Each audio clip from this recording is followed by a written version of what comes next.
Europe 1, il est 6h25, l'écho et vous, Thomas Soto. Et Axel de Tarlet. Axel, la Poste expérimente la livraison de produits de la ferme. Dans le Jura, par exemple, les habitants vont pouvoir recevoir, en plus de leur courrier, des œufs frais ou du bon pain de campagne. Car la Poste, Axel, est face à un problème existentiel et le courrier, c'est fini. Et voilà, le tic-tac a commencé. C'est quand même très angoissant, hein. Imaginez, la Poste, c'est 244 000 salariés. C'est 1% des salariés en France qui travaillent à la Poste. Eh bien, l'activité de cette immense organisation est en train, tout simplement, de disparaître. Disons-le, il n'est pas impossible qu'un jour nous vivions dans un monde sans courrier. Après tout, les cabines téléphoniques ont disparu. Peut-être qu'un jour, la lettre disparaîtra.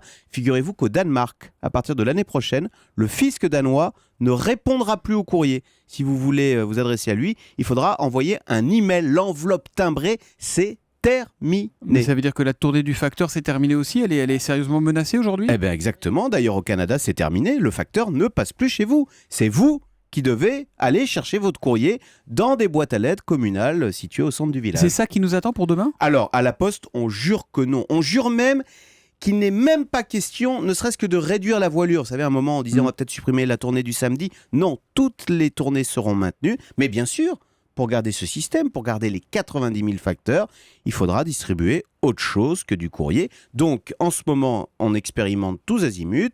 Alors, on tente effectivement la livraison de produits de la ferme, comme vous le disiez, des œufs, du pain de campagne. On appelle ça le drive fermier, pour faire plus chic.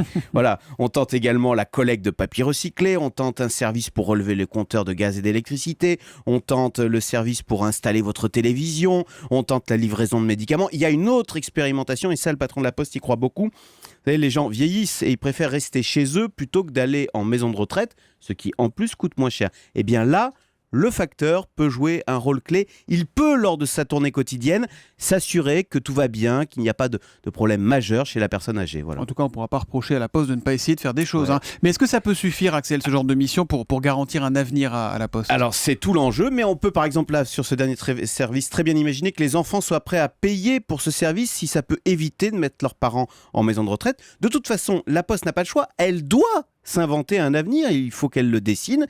Alors elle a un atout maître quand même, la Poste, dans tous ses services de proximité, c'est l'énorme capital confiance dont jouit le facteur.